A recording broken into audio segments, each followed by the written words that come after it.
আসসালামু আলাইকুম। আপনারা দেখছেন সিবিএন টিভি ইউএস এর সংবাদ বুলেটিন। সাথে আছি আমি আইনাল হক। শুরুতেই এসেনশিয়াল হোম কেয়ার সংবাদ শিরোনাম। বন্ধু থেকে বিরোধী, এখন আবার নরম সুরে ট্রাম্পের মন্তব্য মাস্ককে ঘিরে। ডিগনিটি অ্যাক্টে অভিবাসীদের আশা, বিল পাশ হলে সহজ হবে গ্রিন কার্ড ও ফ্যামিলি ভিসা প্রাপ্তি। ওয়াশিংটন ডিসি থেকে গৃহহীনদের সরানোর আহ্বান ট্রাম্পের। এবং এবার ফিলিস্তিনকে স্বীকৃতি দেওয়ার ঘোষণা অস্ট্রেলিয়ার। শুনছিলেন এসেনশিয়াল হোম কেয়ার সংবাদ শিরোনাম। এবার বিস্তারিত। একসময়ের ঘনিষ্ঠ সহযোগী, পরে প্রকাশ্য বিরোধী ইলন মাস্ক ও ডোনাল্ড ট্রাম্পের সম্পর্ক গত কয়েক মাসে নাটকীয় মোড় নিয়েছে। মাত্র এক মাস আগে রাজনৈতিক ও ব্যক্তিগত বিরোধ চরমে উঠলেও সাম্প্রতিক এক মন্তব্যে মার্কিন প্রেসিডেন্ট ট্রাম্প মাস্ককে নিয়ে তুলনামূলক নরম সুরে কথা বলেছেন। সাম্প্রতিক গ্যালাপ জরিপে দেখা গেছে জানুয়ারির তুলনায় জুলাইয়ে মাস্কের জনপ্রিয়তা 24 পয়েন্ট কমেছে। 7 থেকে 21 জুলাই পর্যন্ত পরিচালিত এই জরিপে 1000 মার্কিনীর কাছে 14 জন আন্তর্জাতিক ও জাতীয় ব্যক্তিত্ব নিয়ে মতামত চাওয়া হয়। তালিকায় ছিলেন ইলন মাস্ক, ইসরায়েলের প্রধানমন্ত্রী বেঞ্জামিন নেতানিয়াহু, ইউক্রেনের প্রেসিডেন্ট ভলোদিমির জেলেনস্কি, প্রাক্তন মার্কিন প্রেসিডেন্ট জো বাইডেন ও পোপ লিও চতুর্দশ। ফলাফলে দেখা যায় 61% উত্তরদাতা মাস্কের সম্পর্কে নেতিবাচক মত দিয়েছেন, 33% ইতিবাচক এবং বাকি 6% কোনো মত দেননি। এই ফলাফল নিয়ে প্রশ্ন করা হলে প্রেসিডেন্ট ট্রাম্প বলেন, আমি জানি না জরিপটি সঠিক কিনা, তবে আমার মনে হয় তিনি একজন ভালো মানুষ। তার সময়টা খারাপ যাচ্ছে, খুব খারাপ সময়, কিন্তু অবশ্যই তিনি ভালো মানুষ। বিশ্লেষকদের মতে এই মন্তব্য দুই প্রভাবশালী ব্যক্তিত্বের মধ্যে চলমান উত্তেজনা কিছুটা প্রশমনের ইঙ্গিত দিচ্ছে। তবে অতীতের তীব্র সমালোচনা ও রাজনৈতিক মত পার্থক্য পুরোপুরি শেষ হয়েছে এমন প্রমাণ এখনও মেলেনি। ডিগনিটি অ্যাক্ট 2025 নামে একটি দ্বিদলীয় বিল কংগ্রেসে উপস্থাপিত হয়েছে, যা আমেরিকার অভিবাসীদের জন্য আশার আলো হিসেবে দেখা হচ্ছে। এই বিল পাশ হলে গ্রিন কার্ড ও ফ্যামিলি ভিসার জন্য অপেক্ষার সময় অনেক কমে যাবে এবং প্রক্রিয়াগুলো সহজতর হবে। বিলটিতে বিশেষ সুবিধা রয়েছে ডিমারদের জন্য, যারা 2021 সালের জানুয়ারি থেকে যুক্তরাষ্ট্রে নিয়মিত বসবাস করছেন এবং শিক্ষাগত যোগ্যতা অর্জন করেছেন। তারা 10 বছরের শর্ত সাপেক্ষে গ্রিন কার্ড পাবে, যা পরে স্থায়ী কার্ডে রূপান্তর করা যাবে। ফ্যামিলি বেসড পিটিশনগুলোর ক্ষেত্রে দীর্ঘদিনের ব্যাকলগ কমানোর জন্য দ্রুততর ব্যবস্থা রাখা হয়েছে। আবেদন দ্রুত করতে চাইলে অতিরিক্ত অর্থ প্রদান করেও প্রক্রিয়া ত্বরান্বিত করার সুযোগ মিলবে। বিলটি একটি শক্তিশালী দ্বিদলীয় উদ্যোগ, যেখানে ফ্লোরিডার একজন রিপাবলিকান সিনেটর এবং একজন ডেমোক্র্যাট প্রতিনিধি একসঙ্গে এটি উপস্থাপন করেছেন এবং প্রাথমিকভাবে অনেক রিপাবলিকান সদস্য সমর্থন জানিয়েছেন। বিশেষজ্ঞরা মনে করেন বিলটি পাশ হলে প্রচুর সংখ্যক অভিবাসী এবং তাদের পরিবারের জন্য নতুন সুযোগ সৃষ্টি হবে, যা দীর্ঘদিনের অপেক্ষার অবসান ঘটাতে সাহায্য করবে এবং অভিবাসন প্রক্রিয়াকে অনেক বেশি সুশৃঙ্খল ও মানবিক করবে। মার্কিন প্রেসিডেন্ট ডোনাল্ড ট্রাম্প রাজধানী ওয়াশিংটন ডিসি থেকে গৃহহীনদের অবিলম্বে সরিয়ে দেওয়ার আহ্বান জানিয়েছেন এবং অপরাধ দমনে কঠোর পদক্ষেপের ঘোষণা দিয়েছেন। রোববার ট্রুথ সোশ্যালে তিনি লিখেছেন, গৃহহীনদের থাকার ব্যবস্থা রাজধানী থেকে দূরে করা হবে আর অপরাধীদের জেলে পাঠানো হবে। সম্প্রতি ট্রাম্প একটি নির্বাহী আদেশে গৃহহীনদের গ্রেফতার সহজ করেছেন এবং ফেডারেল আইনশৃঙ্খলা বাহিনীকে রাস্তায় মোতায়েন করেছেন। শনিবার রাতে প্রায় 450 জন ফেডারেল অফিসার মোতায়েন করা হয়। ওয়াশিংটন ডিসির মেয়র মুরিয়েল বাউজার ট্রাম্প প্রশাসনের সমালোচনা করে বলেছেন, শহরের অপরাধের হার গত 2 বছরে 30 বছরের মধ্যে সর্বনিম্ন পর্যায়ে নেমে এসেছে। তবে শহরের মাথাপিছু হত্যার হার এখনও যুক্তরাষ্ট্রের অন্যান্য শহরের তুলনায় বেশি। অস্ট্রেলিয়ার প্রধানমন্ত্রী অ্যান্থনি আলবানিজ ফিলিস্তিনি রাষ্ট্রকে স্বীকৃতি দেওয়ার পরিকল্পনার কথা জানান। সোমবার জাতিসংঘ সাধারণ পরিষদ এবং ফিলিস্তিনি কর্তৃপক্ষের সঙ্গে আলোচনা শেষে এই সিদ্ধান্ত নেওয়া হবে। আলবানিজ বলেন, মধ্যপ্রাচ্যে শান্তি প্রতিষ্ঠার জন্য দ্বিরাষ্ট্রীয় সমাধানই মানবতার সেরা আশা।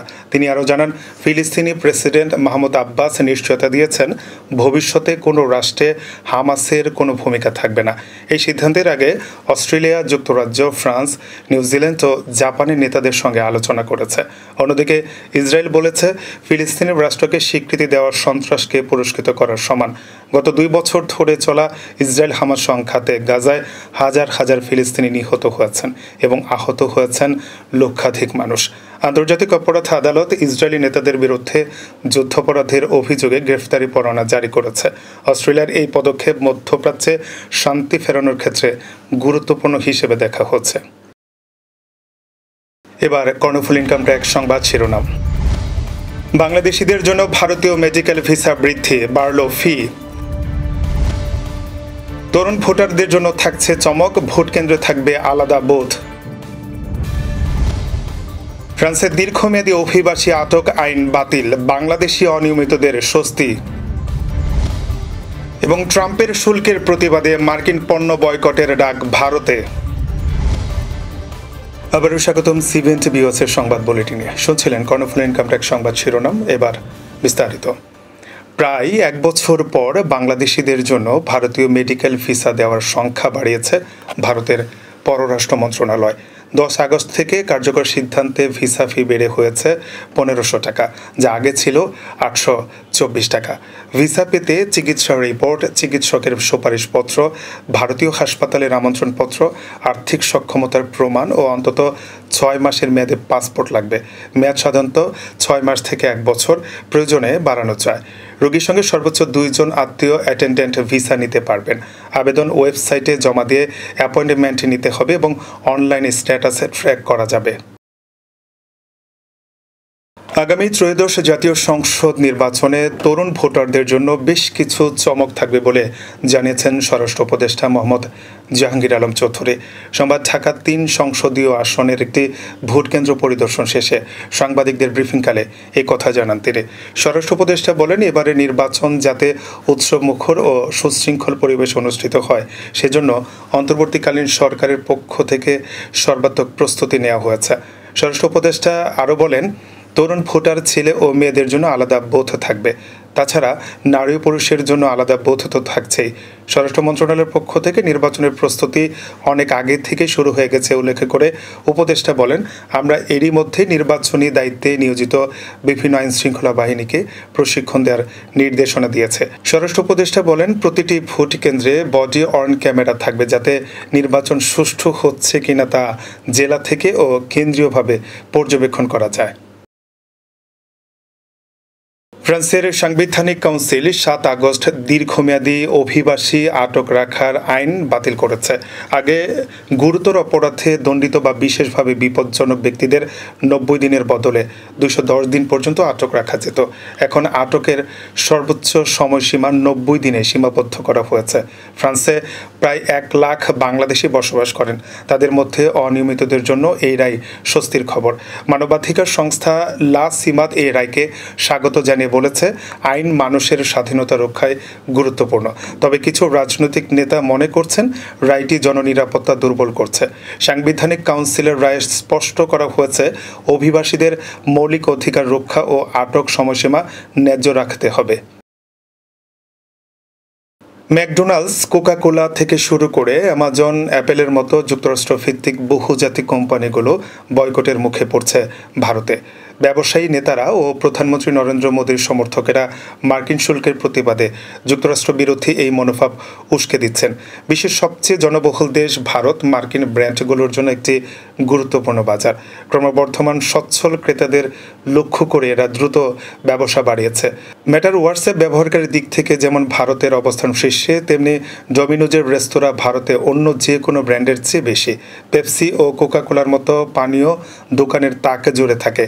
আবার নতুন অ্যাপল স্টোর বা ডিসকাউন্ট দেওয়া স্টারবাকস ক্যাফে খুললেই লাইন ধরে মানুষ।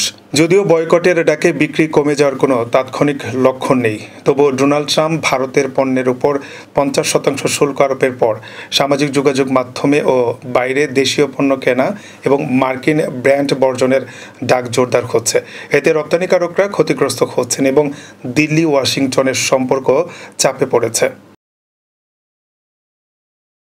দর্শক, এই ছিল সিভিএন বিওএসের সংবাদ বুলেটিনে। শেষ করছি। পরবর্তী বুলেটিন দেখার আমন্ত্রণ জানিয়ে এতক্ষণ সাথে থাকার জন্য ধন্যবাদ সবাইকে।